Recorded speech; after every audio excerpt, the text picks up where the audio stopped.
Eh ben contre Bilbao jusqu'au bout, jusqu'au bout tu peux stresser, jusqu'au bout c'est jamais fini. Heureusement les buts ont été hors jeu sur la fin parce que sinon la fin du match aurait été compliquée. Par contre, vous êtes sûr que Lamine Yamal revient de blessure? On est sûr vraiment qu'il était blessé. Est-ce qu'il n'était pas plutôt en train de s'entraîner? Parce que franchement le niveau de Lamine Yamal aujourd'hui pour un joueur qui revient de blessure après combien de semaines sans jouer? On va revenir sur tout ça. En tout cas, qualification du Barça, direction la finale. Contre qui? On ne sait pas encore. Meilleur que le Real Madrid. Bon, hein, on va pas se mentir, le favori c'est le Real Madrid. Ça nous offrirait un classico pour le week-end. Moi, je prends. J'ai pas peur que le Real Madrid se qualifie et on verra ce qui se passe. En tout cas, le travail a été fait aujourd'hui et il a même été bien fait, je trouve. Honnêtement, j'ai trouvé que le match du Barça a été sérieux. Peut-être que sur la fin, il y a eu un peu de relâchement. On va pas se mentir aussi avec les changements, les Martins, les erreurs de Jong, un petit peu de flottement, je trouve, sur le temps additionnel et sur les 10 dernières minutes. Mais globalement,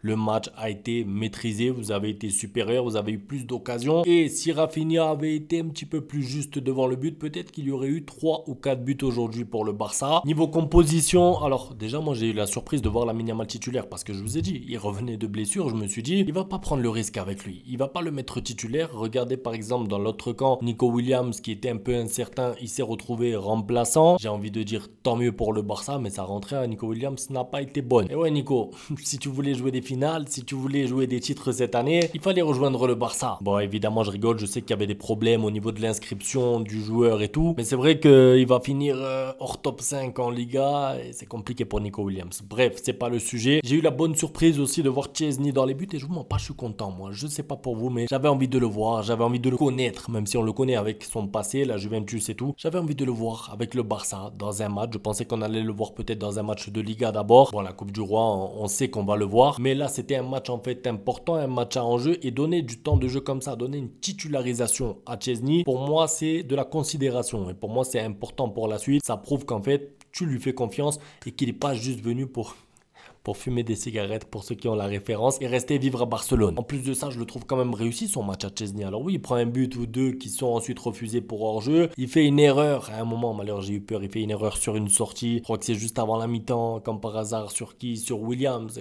Presque égalisation juste avant la mi-temps.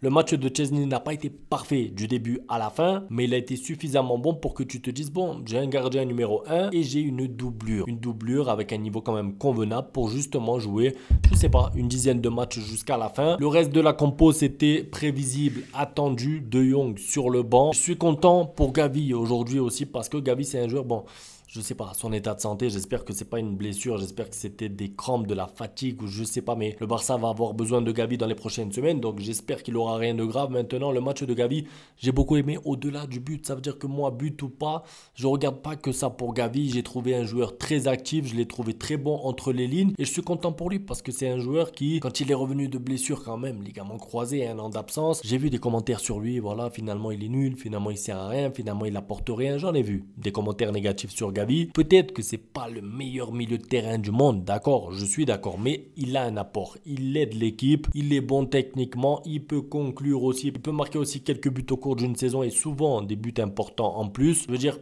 Gavi c'est pas l'âme de cette équipe, mais il participe à ce que justement il y ait de la cohésion. Pour moi, c'est vraiment le joueur parfait pour le collectif du Barça. J'ai beaucoup aimé son match, je pense qu'il va faire taire un petit peu les critiques. Maintenant, comment ne pas parler de Lamine Yamal aujourd'hui parce que je vous ai dit, moi, je me suis dit, il revient de blessure, il va pas être titulaire. Ensuite, je vois qu'il va être titulaire, je me dis, attention, j'espère qu'il ne se blesse pas, il aura un niveau un peu moyen. Moi, dans ma tête, je m'étais dit, c'est un joueur qui revient de blessure. Il peut pas être fort. Enfin, il peut être fort, parce qu'on a déjà vu Messi revenir de blessure et c'était incroyable. Même quand il jouait pas pendant 2 mois, il revenait, il était trop fort. Mais la plupart des joueurs qui se blessent, la norme, c'est quoi? C'est qu'ils ont besoin d'un match, 2 matchs, 4 matchs pour commencer justement à monter en puissance, reprendre du rythme et ensuite être bon et ensuite être décisif. Là, vous regardez le match de Lamine Yamal, il est complet, il est buteur, il aurait pu être passeur, il a obtenu des fautes, il a même fait un tacle incroyable à un moment, un tacle glissé aux abords de sa propre surface. Non mais quand je le dis, je sais pas si vous vous rendez compte en fait, c'est-à-dire que le match complet de Lamine Yamal, c'est la folie. Alors peut-être, oui, vous allez me dire, il aurait pu marquer une occasion qu'il a eu en première mi-temps quand Rafinha tire sur le gardien, ensuite elle lui revient dessus. D'accord. d'accord, c'est vrai, mais on peut toujours trouver des petits défauts comme ça à un joueur, mais la vérité c'est que le match de Lamine Yamal a été plus que complet aujourd'hui, surtout quand on prend en compte le contexte, surtout quand on sait qu'il revient de blessure, et surtout quand on sait qu'il ne s'est pas blessé, qu'il est sorti à la 60e, et que du coup il va pouvoir se reposer, pourquoi? Pour le Classico. Au passage, j'ai adoré la finition de son but, parce que je sais pas, c'est mes buts préférés, moi, quand les gauchers ou droitiers font semblant qu'ils vont ouvrir le pied, finalement, hop, ils le ferment. Mais s'ils faisaient ça aussi de temps en temps, c'est vraiment des finitions magnifiques à voir. J'aime ça parce que je sais que Lamine Yamal doit travailler devant le but. Et ce côté clinique-là qu'il a eu sur le but, s'il peut l'avoir un petit peu plus souvent, il va encore progresser, il va encore monter en puissance et il va encore passer un autre cap. Maintenant, sur son but, j'aimerais aussi parler d'Inigo Martinez parce que il faut pas l'oublier parce que moi le commentaire là qui a dit juste après le but, bon c'était un commentateur espagnol donc je pense pas que vous avez vu le même commentateur que moi. Il a dit c'est une erreur de relance de Bilbao. Non, je suis pas d'accord, c'est le pressing haut de Inigo Martinez à 1-0, c'est-à-dire que tu mènes 1-0, tu as Inigo Martinez qui fait un pressing dans le camp adverse et du coup qui anticipe la balle en taclant, récupération haute égale occasion et ça pour moi c'est presque une passe décisive. J'abuse un peu, mais l'effort d'aller vers l'avant, l'effort de ne pas reculer, prendre des risques, parce qu'évidemment, s'il passe au travers Inigo sur le tacle, il y a occasion ensuite pour Bilbao, mais ça paye quoi. Tu prends des risques, tu récupères le ballon haut, et du coup, derrière, il y a un décalage qui est fait, c'est normal. Et après, bon, on connaît la finition, d'ailleurs, le contrôle de Lamine Yamal. C'est du haut niveau. Non, franchement, les passes de Pedri aujourd'hui, de Gavi, ça a été du haut niveau. Le contrôle de Lamine Yamal, pareil. Peut-être que celui qui m'a un peu déçu devant encore, c'est Lewandowski. Et je sais que vous allez me dire encore, tu parles de Lewandowski, ça y est, tu as quelque chose contre lui. Pas du tout. Moi, je juge son match. Des contrôles ratés, j'ai pas trouvé qu'il était très motivé. Je sais pas, pour vous, en tout cas, dans l'attitude. Je pense qu'un 9 du Barça doit peser plus. Voilà, c'est plus ça en fait. C'est-à-dire qu'il doit peser plus sur la défense de Bilbao. Après, ça peut arriver, un numéro 9 qui ne marque pas, qui n'est pas efficace ou qui est un peu maladroit, un match ou deux, ça peut arriver, je le sais. Mais moi, c'est plus dans le jeu, le comportement, Lewandowski, les contrôles ratés et tout. Bon. C'était le premier match difficile pour lui, on va dire, avec de l'intensité, puisque le match de Coupe du Roi, il avait mis un doublé. Je pensais que ça allait l'aider pour la confiance. Finalement, bon, c'est un peu compliqué. Hein. L'autre joueur, alors Rafinha, j'ai envie de parler de lui un peu parce qu'on ne peut pas être méchant avec lui. Ça veut dire que c'est un match où il a raté que dans le dernier geste. Vous allez me dire c'est le plus important. Et moi, je suis d'accord avec vous. Mais en fait, un joueur comme lui, par exemple, pour contraster un peu avec Lewandowski, j'arrive pas à lui en vouloir, moi. Je sais pas pour vous, mais il a couru partout, il a fait des pressings même jusqu'au gardien. Il a eu des situations, il a eu des occasions, il a fait des appels, il s'est dévoué, il a tiré un coup franc. Moi, le match de Rafinha, je le trouve complet. Maintenant, est-ce qu'il a été bon dans le dernier geste? Non, que ce soit à la passe, au tir, je pense qu'il aurait pu faire beaucoup mieux. Il a un face-à-face, il est mal négocié. Il y a plusieurs actions où Rafinha peut et doit faire mieux. Ça, je suis d'accord, mais l'attitude qu'il a, c'est irréprochable. On ne peut rien dire. Maintenant, un petit mot sur les rentrants rapidement. De Jong, j'ai pas aimé sa rentrée. Franchement, c'est compliqué quoi. À un moment, il fait la passe en arrière, il bégaye, il hésite. Après, il y a but de Williams.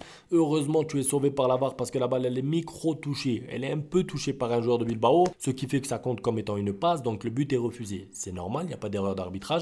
Mais c'est pour vous dire quoi, sur cette action, en fait, De Jong, il peut relancer l'équipe adverse. C'est le genre de détail qui, à ce niveau-là, en tout cas, ne pardonne pas. De toute façon, vous l'avez vu lors des derniers matchs. Quand De Jong fait une erreur, ça paye pas. Quand Casado prend un rouge, tu es puni. Quand Eric Garcia prend un rouge, tu es puni contre Monaco. Je veux dire, chaque petite erreur comme ça, tu es souvent puni. Alors il restait ensuite 10-12 minutes. Ça veut dire que si jamais ça avait été but pour Bilbao, comment tu réagis ensuite sur la fin avec des Martins sur le terrain, t'as plus de Lamine Yamal.